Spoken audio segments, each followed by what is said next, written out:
to the other. A place where the line between the ordinary and the terrifying becomes almost invisible. Here, we don't explore made-up monsters or scripted nightmares. We dive into real experiences, moments that scarred people forever, moments they still struggle to explain, moments that prove reality can be far darker than any story. Tonight, I bring you 3 true horror stories.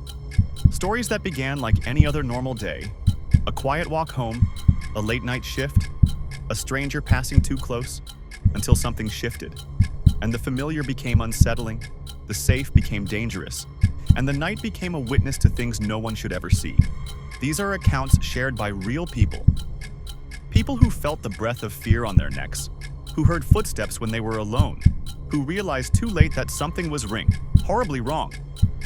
If you're ready to step into their world, to feel what they left, to hear what they heard, then prepare yourself.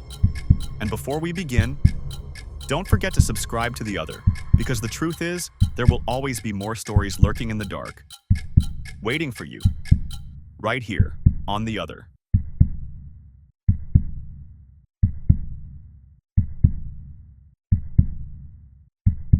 People assume the scariest thing on a highway is a drunk driver or a truck drifting out of its lane.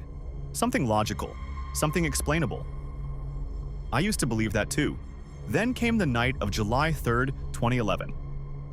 The night I learned there are things on the road that don't care about logic or distance or the laws of the world you think you understand. It was just past 2 a.m. I had finished a late shift at the port in Tarragona and was driving home along the A7. Long, empty highway. Orange lights spaced too far apart. The kind of silence that makes your ears ring. I remember yawning, rolling down my window for air, and turning up the radio to keep myself awake. That's when I saw her. A woman walking in the slow lane. Not on the shoulder. Not by a broken-down car. Not waving for help. Just walking, like the middle of the highway was a sidewalk. I slowed down immediately, heart pounding. My first thought was that she was injured or disoriented. Maybe drunk. Maybe escaping something. Her long hair blew across her face and she wore a thin white dress that fluttered in the wind. Barefoot. I pulled alongside her, staying just a few meters behind so I wouldn't hit her. I leaned out the window and shouted, "Señora, get off the road, it's dangerous!" She didn't react, didn't turn, didn't even flinch at the sound of my engine. I crept closer. My headlights stretched her shadow far ahead, thin and trembling.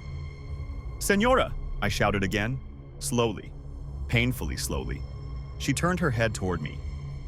That's when I saw her eyes. Not red, not swollen, not crying, just white. Completely white. Like boiled eggs.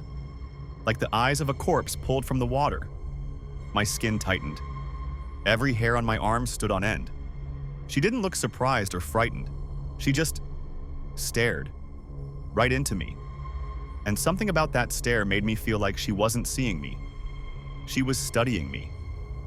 I panicked. My foot slammed the gas pedal, and the car shot forward. I didn't care if she heard me or if it looked rude.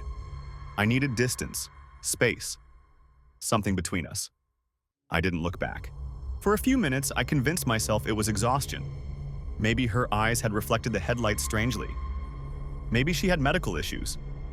Maybe my brain was filling in the blanks. The mind does strange things when it's tired. But then I reached the tunnel. A long one. The kind that swallows light and sound. I remember the hum changing as I entered, the way the walls caught the engine noise and spit it back at me. Halfway through, my headlights illuminated a figure standing dead center in my lane. A woman. The same woman. Same white dress. Same bare feet. Same long black hair. She was facing me directly. My foot slammed the brake. The car screeched, skidding sideways. I swerved, hit the guardrail, bounced, and ended up twisted across the lane. The seatbelt crushed my ribs. My head smacked the window. Pain shot through my skull, but all I could think was, how did she get here? There was no way she'd outrun my car. No paths along the highway, no side roads, no tunnels leading elsewhere. The physics didn't add up. The reality didn't add up. My vision blurred as the airbags deflated. The radio crackled with static. I heard dripping, probably coolant from the engine, but it sounded like water falling into deep water. I looked out the shattered window. She was standing right next to my door. I mean, right next to it. Close enough that if the glass weren't cracked, her face would be pressed against it. Her skin was pale, not the pale of someone who works indoors. The pale of something drained, something washed clean, something left too long underwater. Her lips moved. No breath against the glass, no condensation, just movement. Then, in a voice that sounded like the last bubbles rising from a drowning throat, she whispered, "No one stopped for me." My blood turned to ice. The voice didn't echo. It didn't resonate in the tunnel. It sounded like it came from inside my own ears, vibrating through my skull. I didn't respond. I couldn't. My fingers clawed blindly for the key. I turned it. The engine coughed, struggled, then roared to life. The woman didn't flinch, didn't step back, didn't breathe. I put the car in reverse, tires squealing. She didn't chase me, she didn't move at all. She just watched, those dead white eyes following my car as I backed away down the tunnel. I didn't turn around until I was out. When I finally looked, she was gone. No footprints, no movement, no sign she had ever been there. I drove home with shaking hands. I don't remember the rest of the journey. I don't remember parking. All I remember is sitting in my driveway until sunrise, unable to step out of the car. The police later reviewed the dashcam footage. Most of it was destroyed from the crash, but 3 seconds played clearly. A woman in white, standing motionless in the lane. Then, faintly, distorted, watery. No one stopped for me. They called it exhaustion. Stress, a trick of the light. But here's the part I didn't tell them. I wasn't the only one who saw her. Truckers who drive the A7 every July say, "There's a woman who walks the slow lane around 2 a.m. They say she died years ago, hit by a driver who never stopped. And they say she's still looking for someone who will.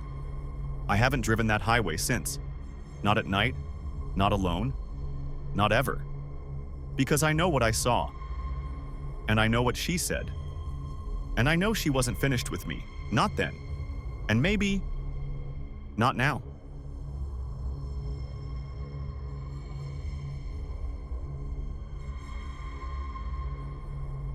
I've tried so many times to explain what happened that night, but every time I tell it, someone gives me the same look.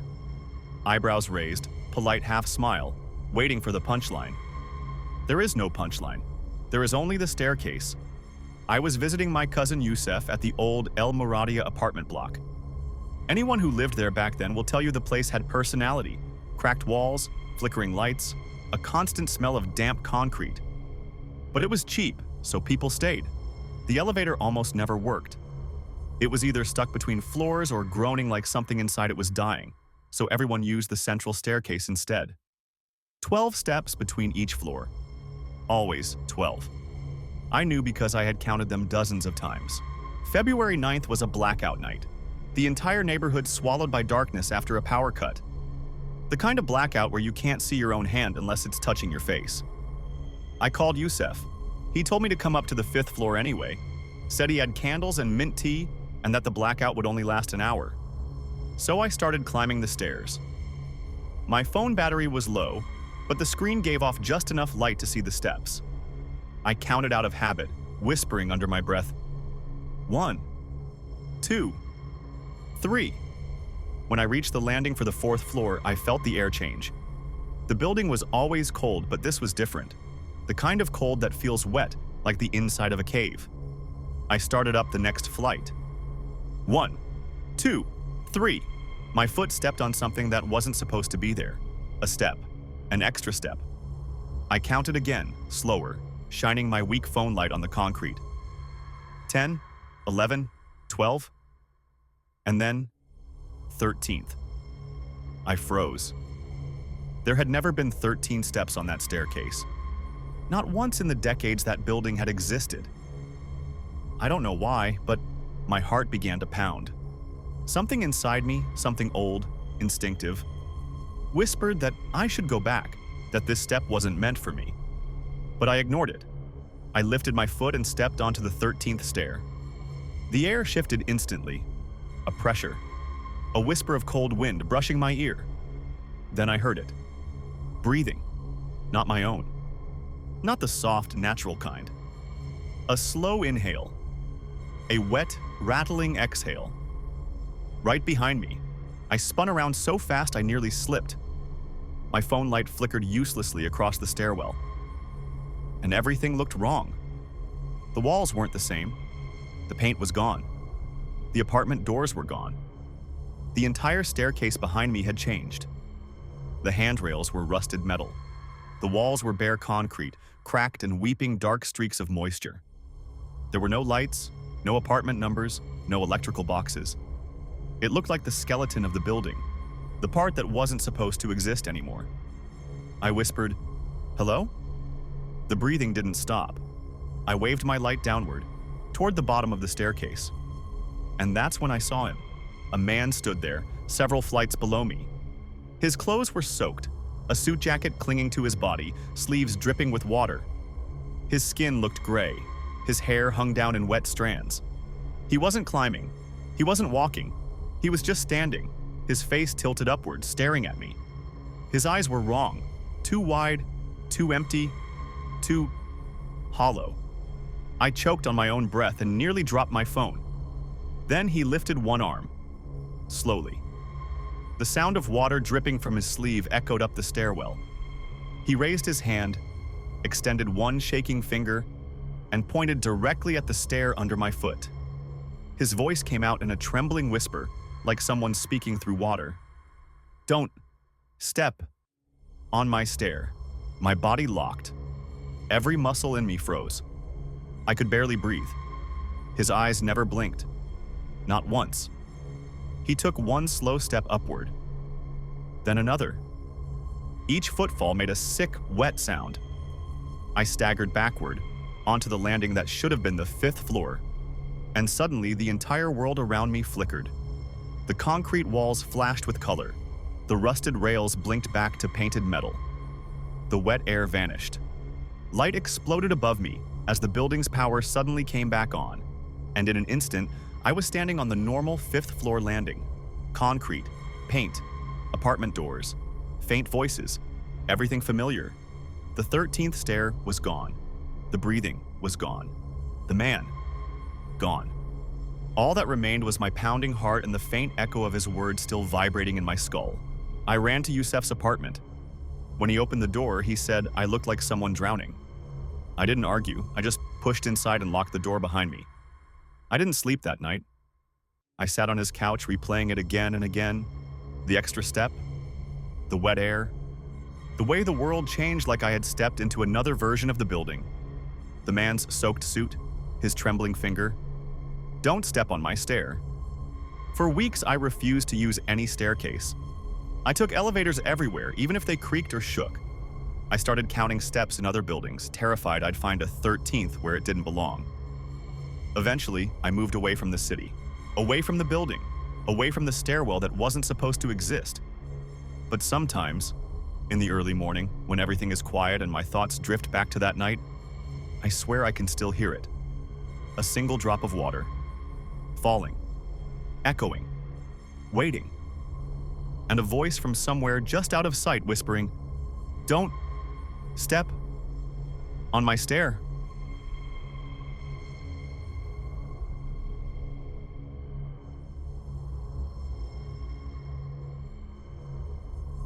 I've tried to tell myself that what happened that night was exhaustion, a trick of the dark, a mind playing with shadows after too many long shifts. But I know what I saw, and every time I close my eyes, I hear the knock again. Slow, heavy, deliberate. It was my final night as a seasonal ranger at Dead Horse Campground. I had already packed up most of my things and was counting the hours, just trying to get through one last patrol before heading home for good. The place was deserted. End of October, freezing wind, early snow in the forecast. It felt more like a graveyard than a campground. Around midnight, I stopped by the maintenance shed to return some gear. That's when I heard it. Knock, a hollow sound drifting through the trees. At first, I thought it was a branch hitting something, but it came again, steadier this time. Knock, knock, Knock. It was coming from the direction of cabin 12. Now, cabin 12 had been closed off for years. The roof sagged, the floorboards rotted through, and the foundation leaned like the whole structure was tired of standing. We kept it locked and posted a sign saying, "Unsafe, do not enter." So hearing anyone knocking on the door made no sense. I radioed in. Habit, mostly, but got only static. Happens all the time out there. The mountains swallow signals the way the forest swallows sound. I grabbed my flashlight and headed down the trail. The beam of light shook more than I cared to admit. The campground was so quiet that each step on the frost-crusted ground felt like breaking glass. When cabin 12 came into view, I stopped.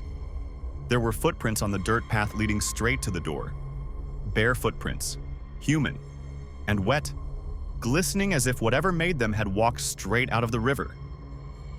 But the river was half frozen. Nobody could have swum in that water. Nobody would have even tried. I should have turned around, called it in, waited until daylight. But I was a ranger, and that job had carved its instincts into my bones. Someone might have needed help. Someone might have been injured or lost. So I forced myself forward. The footprints stopped at the cabin door, none going away. My first thought was that someone was still inside. I called out, "Park ranger, anyone in there?" No answer. I reached for the doorknob, hesitated, then tried it. Locked. Whatever made that knocking didn't open the door.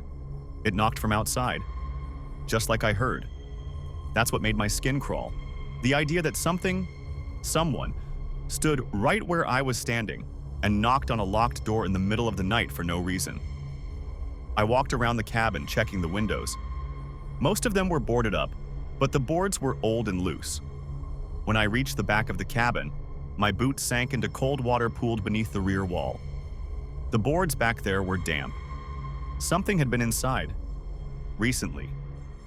I circled back to the front, took a breath, and forced the door open with a heavy shove. The rotted frame cracked, splinters flying. The cold hit me first. Not the kind of cold you get from an empty cabin.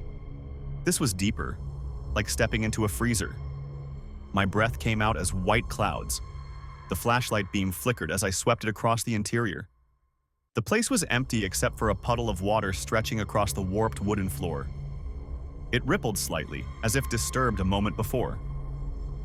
And then, a shift in the far corner caught my eye. A shape. Tall. Still. My first instinct was that it was a coat hung on a hook, but when my light steadied, I saw it wasn't fabric. It was skin. Pale, smooth, glistening like something pulled from the riverbed. And then it moved. Slowly it uncurled, unfolding unnaturally long limbs, rising to its full height.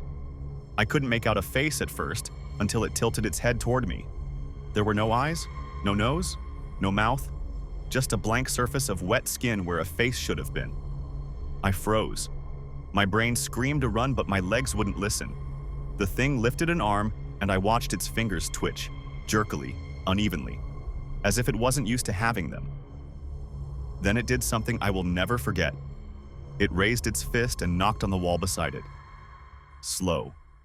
Heavy. The same knock I'd heard outside. That thing wasn't trying to enter the cabin. It was practicing. Practicing the sound humans make with their knuckles. Practicing the motion. Practicing us. The flashlight slipped from my hand. Darkness swallowed the room, and I heard my breath hitch. The sound of water dripping echoed behind me, closer than before. I scrambled backward, slipping in the cold puddle as I fumbled for the door. My shoulder slammed into the frame. For a second, I thought a hand, cold, wet, brushed the back of my neck. I didn't look back. I sprinted all the way to the patrol truck, threw myself inside, and locked the doors. I didn't start the engine for several minutes. I just sat there shaking, watching the cabin through the windshield, waiting to see if the door would open, praying it wouldn't. Finally, adrenaline kicked in, and I drove straight to the station.